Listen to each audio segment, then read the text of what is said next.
Dan anak-anak saya meniru. Oh iya betul ya. Dasar ya hidup, gitu kan? Karena ada bukti. Itu namanya asas korespondensi. Tidak bisa anak-anak diajarkan, pokoknya kamu lakukan ini, lakukan ini. Nanti kamu dapat ini, dapat itu. Nanti, nggak bisa. Nih, jadi ramalan Rasulullah bisa terjadi. Islam cuma tinggal namanya, Al-Quran cuma tinggal tulisannya. Bahkan ada yang menantang sama saya, menantang untuk bertanding baca Quran. Maksudnya baca bahasa Arabnya. Mau kasih hadiah 1 miliar katanya. Oke teman-teman, langsung aja kita lihat videonya.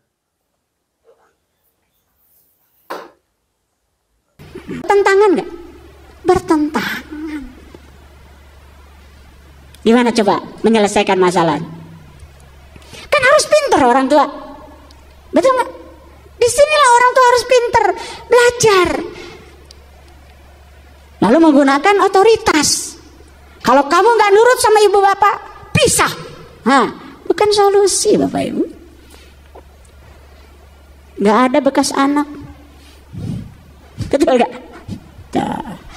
Jadi sebetulnya yang guru tuh orang tua atau anak? Sekarang pandang anak kita jadi guru kita. Kreatif nanti bapak ibu. Ngerti tadi koherensi, ngerti? Ilmu itu tidak boleh bertentangan dengan akal pikirannya. Pernah nggak bapak ibu ada anak nanya yang kentut pantat yang dibasuh muka, pernah nggak?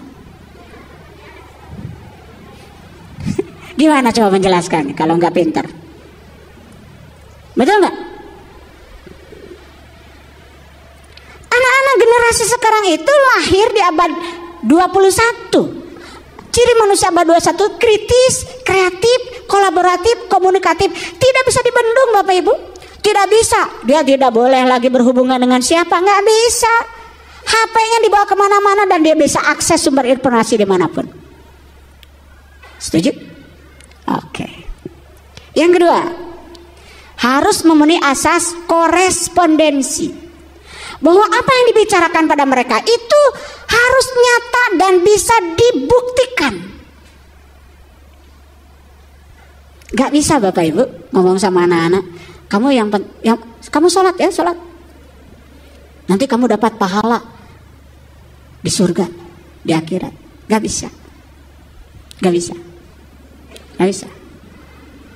Apa yang bisa dilakukan? Lihat nih bapak ibu sholat, dirasakan oleh anak-anak. Oh iya ya, setelah ibu bapak sholat itu sekarang ibu bapak nggak marah-marah lagi, kata anaknya. Ya udah deh, kalau gitu saja mau sholat. Ibu bapak sholat, pakai ilmu. Nanti di akhirat dapat ini dapat itu. Ibu bapak sendiri masih marah-marah, dikit-dikit jengkel, main usir. Coba berlawanan nggak dengan akal pikiran anak?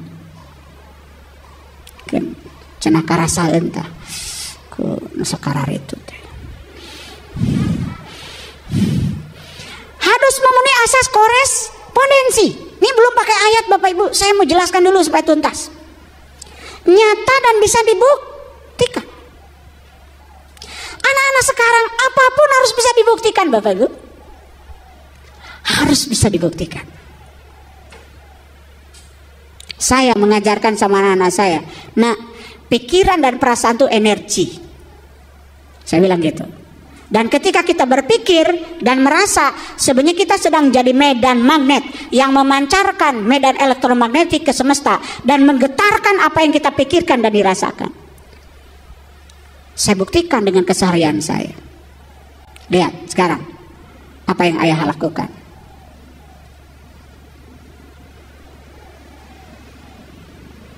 Saya ingin bangun rumah, pikirkan, rasakan.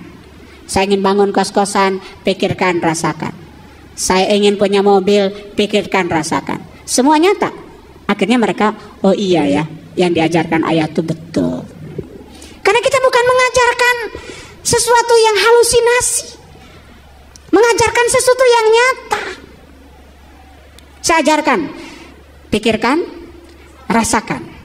Pikirkan, rasakan. Dan rasakan seolah-olah yang kamu pikirkan itu sudah terjadi.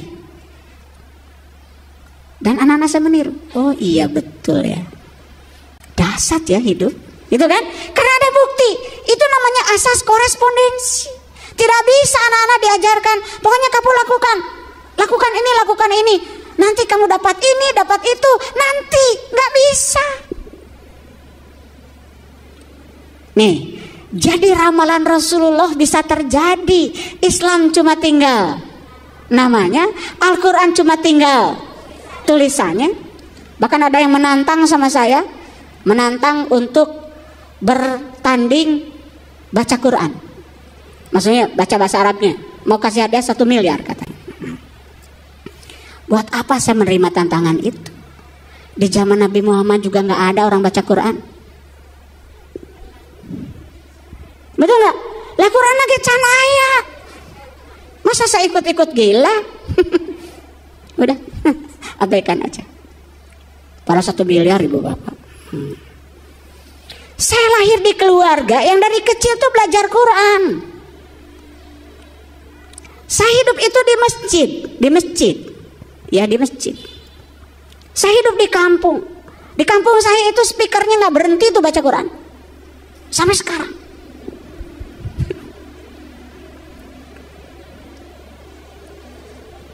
Jadi buat apa saya meladeni pertandingan? Pertandingan itu namanya musabaqah. Agama itu bukan untuk dipertandingkan. Agama itu harus ditunjukkan. Akhlak kita lebih baik atau tidak. Itulah. Makanya Nabi Muhammad diutus ke semesta ini untuk menyempurnakan akhlak. Yang ketiga, Bapak Ibu. Yang ketiga, ilmu yang diajarkan kepada anak-anak itu, ya, kepada generasi sekarang ini harus memenuhi asas pragmatis. Ilmu itu harus memiliki nilai manfaat. Masih ingat gak tadi? Ketika anak diajarkan puasa dan diajarkan puasa itu untuk kesehatan, mau tuh anak puasa karena dia mau sehat. Dia mengerti bahwa sehat itu penting. Untuk anak seperti itu gak masuk dogma-dogma pahala, surga, neraka. Gak masuk, belum masuk. Perlu penjelasan lagi. Apalagi nggak bisa menjelaskan. Bapak Ibu ditanya sama anak, pahala itu apa? Oh, pahala itu nama bis, nak. Pahala kencana. Tambah pusing kan anak kita, betul nggak?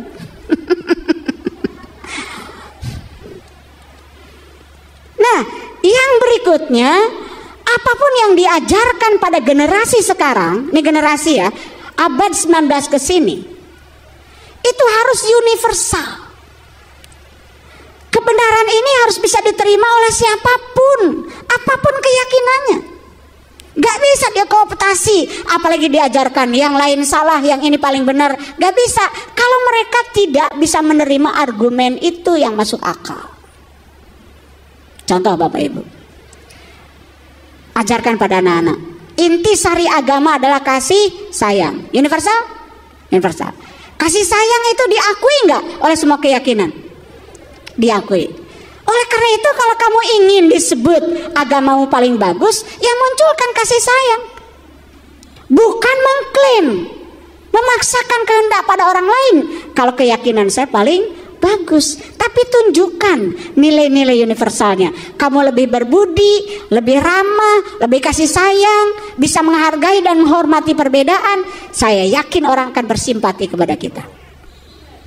Betul nggak Bapak Ibu?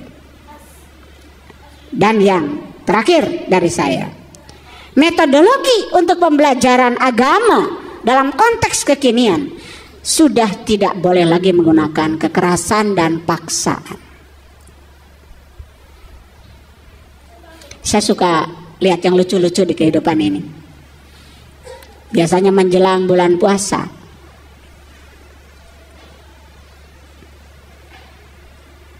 ada yang risetnya tidak terlalu serius. Kejahatan di bulan puasa ternyata meningkat, apalagi menjelang Lebaran.